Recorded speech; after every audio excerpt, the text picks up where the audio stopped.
So, Pops, I understand buying your first house on Anthony Street turned out to be quite an adventure.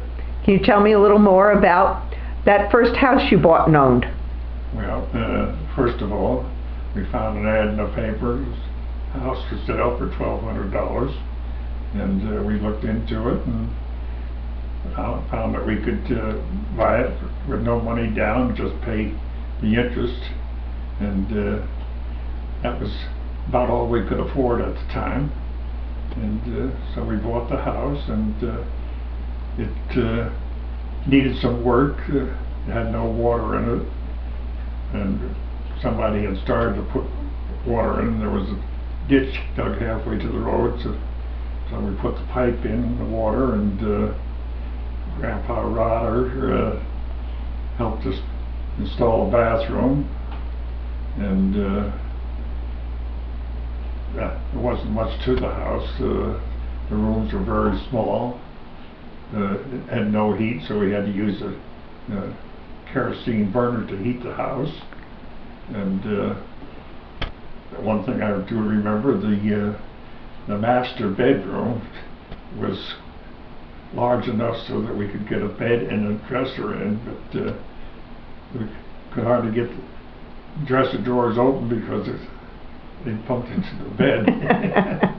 And instead of having wallboard on the walls, we had cardboard boxes that were opened up, probably because the house was right next to a factory where they made cardboard boxes. Oh my goodness.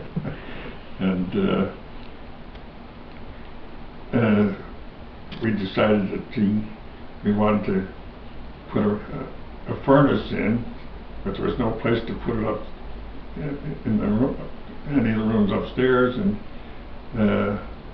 there was sort of a dugout place underneath, and we needed a little bit more room, so I got my hammer and pick and little jackhammer, broke up a lot of shale and stuff, hauled it out, dumped it around the house, and eventually we were able to put a furnace in the floor and to the house, and put some concrete on the floor in the basement.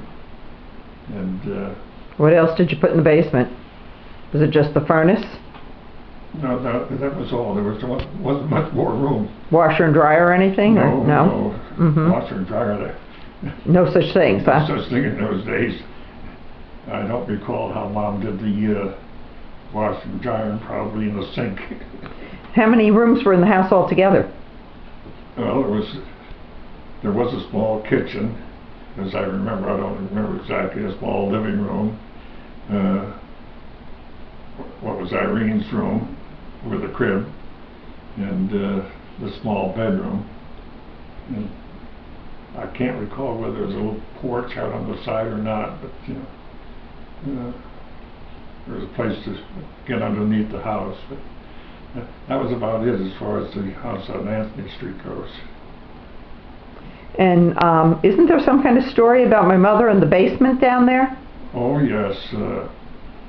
One day when I was at work, I got a call from Mom, all excited. She had seen a snake in the basement, and I guess she'd taken Irene someplace other, maybe Jen's or someplace, that didn't want to go back to the house. And so I went to the house, and the snake was still there, and I took a shovel and killed it on the floor, put a little chip in the concrete, and Mom came back, and she saw that chip in the floor. She would never go in the cellar again, so we had to get rid of the house. In the meantime, Grandma had bought a house on Arlington Place. They were putting up these mobile prefab homes, and she gave us the money to buy a lot across the street from her. So we had a house built there for us.